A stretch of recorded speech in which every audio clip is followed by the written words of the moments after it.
Halo sahabat sehat Karolus, saya Dr. Robert Sinto, spesialis penyakit dalam, konsultan penyakit infeksi di Rumah Sakit Karolus. Hari ini kita akan membahas mengenai Mpox, penyakit yang sedang menjadi sorotan seluruh dunia akhir-akhir ini. Mpox adalah penyakit infeksi yang disebabkan oleh virus Mpox yang sebetulnya dalam kerabat besarnya termasuk dalam kelompok cacar. Penyakit ini sebetulnya bukan penyakit baru, penyakit yang sudah dilaporkan di Afrika beberapa puluh tahun sebelumnya dan pertama kali diidentifikasi pada monyet penelitian. Dari situlah nama cacar monyet awalnya berasal. Penyakit ini ditularkan melalui dua cara, yaitu dengan droplet dan kontak erat. Jadi harus ada hubungan yang dekat antara penular dengan orang lain supaya bisa menularkan virus ini. Sesudah tertular dari bahan biologis tubuh bisa berupa darah atau cairan dari kemaluan, maka seseorang yang terinfeksi belum tentu akan langsung menunjukkan gejala. Nah, kita kenal dengan fase inkubasi selama 5-21 hari, artinya mungkin saja seseorang lain tersebut sudah terinfeksi tapi belum bergejala.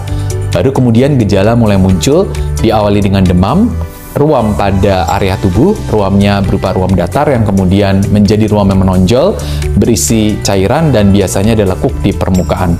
Dan itu yang membedakan antara cacar air dengan cacar monyet. Dan gambaran perjalanan penyakit tersebut yang membedakan antara cacar air dengan Mpox. Perbedaan lain yang perlu diidentifikasi oleh seorang dokter adalah adanya pembesaran kelenjar getah bening, bisa di leher ataupun di lipat paha.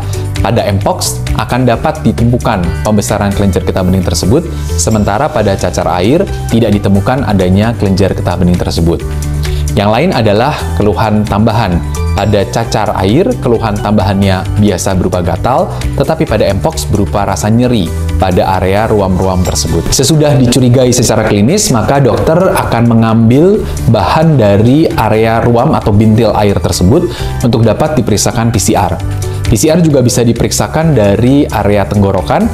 Dari dua bahan spesimen tersebut, maka akan dikirimkan ke laboratorium untuk bisa diperiksa materi genetiknya, sehingga dapat dipastikan bahwa ruam yang tumbul adalah ruam karena Mpox.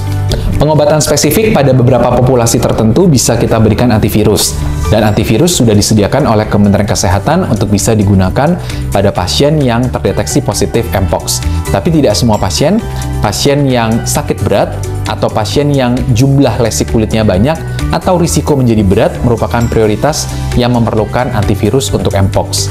Selain antivirus, maka pengobatan untuk mengurangi gejala seperti demam, kemudian nyeri, tetap dapat ditambahkan untuk memperbaiki keluhan yang dialami oleh pasien. Pada lebih dari 90% kasus, Mpox dapat sembuh dengan terapi suportif tersebut, tetapi pada sekelompok kecil pasien, khususnya pasien dengan riwayat kekebalan tubuh yang menurun, misalnya, itu dapat mengalami perburukan dari Mpox yang bahkan bisa berakhir dengan kematian.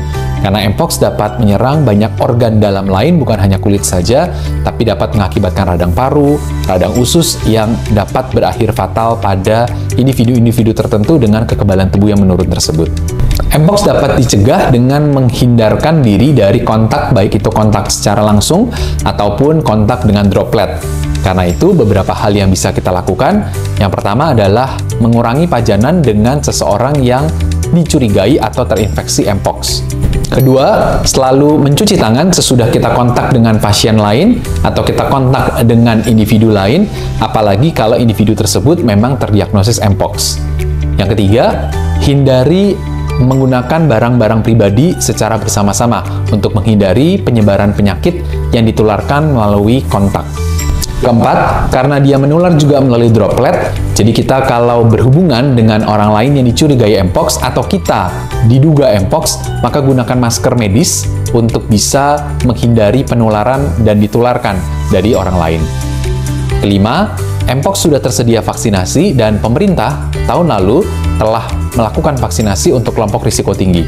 Sehingga kalau kita masuk dalam kelompok risiko tinggi dan pemerintah memberikan akses untuk vaksinasi, segera daftarkan diri Anda untuk mendapat vaksinasi untuk mendapat perlindungan dari Mpox. Pesan kami, tetap tenang dan waspada menghadapi Mpox karena kita memiliki modalitas untuk bisa mendiagnosis, menata laksana secara dini, dan kita sudah memiliki rambu-rambu untuk melakukan isolasi dengan baik sehingga mencegah penularan lebih jauh pada komunitas.